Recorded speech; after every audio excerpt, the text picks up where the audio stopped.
Birinci ve üçüncü sınıf şagirdləri diagram mövzusunda əməkdaşlıq edərək sinifdə olan 17 şagird arasında sorğu keçirəcək. Və həmin sorğunun birinci sınıf şagirdləri hansı meyvələri çox sevirsə üçüncü sınıf şagirdləri onu diaqramda təsvir edəcəksiniz. Üçüncü sınıf şagirdlərindən bananı ən çox sevən neçə şagird varsa onu məlumat verəcək və birinci sınıf şagirdləri həmin məlumata əsasən diaqramını tərtib edəcək. İndi gəlsin Vaqif. Vaqif gəl. Vaqif sorulur. Kim bananı çox sevir üçüncü sınıflar arasında? Onlar əllərini qaldırsa. Vaqif bananı sevir.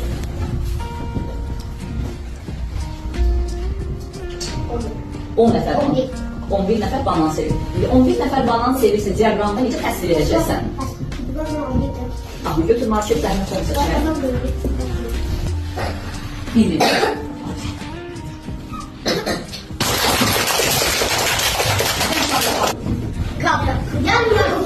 Qarşıya yanlış. Əyləş. Qədərdən kimlər almanı çox sevir? Ən çox sevdiyi üçlər. Əlini qaldırır. Lövhə isə birinci siniflərdən gəlir qeyd etməyə. Ayla gəlsin. Buyur Ayla, sən soruş uşaqlardan və uşaqlardan əvvəlcə soruş. Kim en çok almanı çok sevir? Say. Üçlər. Üçlər əlini qaldırır. Neçə nəfər əl qaldırır? 6. Bir də sən. Düz sayar. 6. Doğru.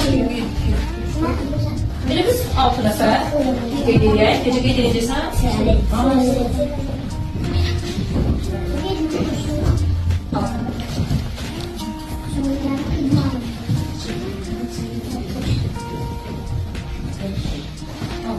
Bize dikkat edildik göre Ayla kızımız düz çekti.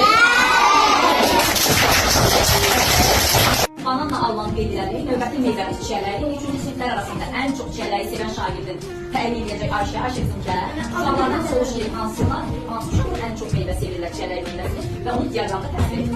Buyurun. Kim en çok çiçeği seviyor? 3-cü siniflər arasında. 3. sınıf.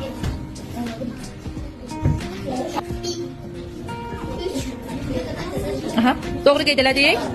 Ayşə doğru qeyd elədik. 2 nəfər. Ən çox portakalı sevənlər neçə nəfər oldu? 3 nəfərimiz. Kim gəlib lövhədə diaqramın digər hissəsini bura? Mələk gəlir.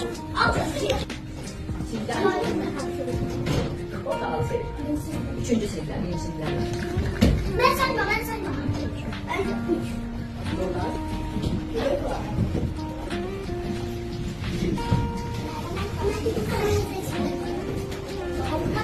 Mələk qeyd etmiş uşaqlar.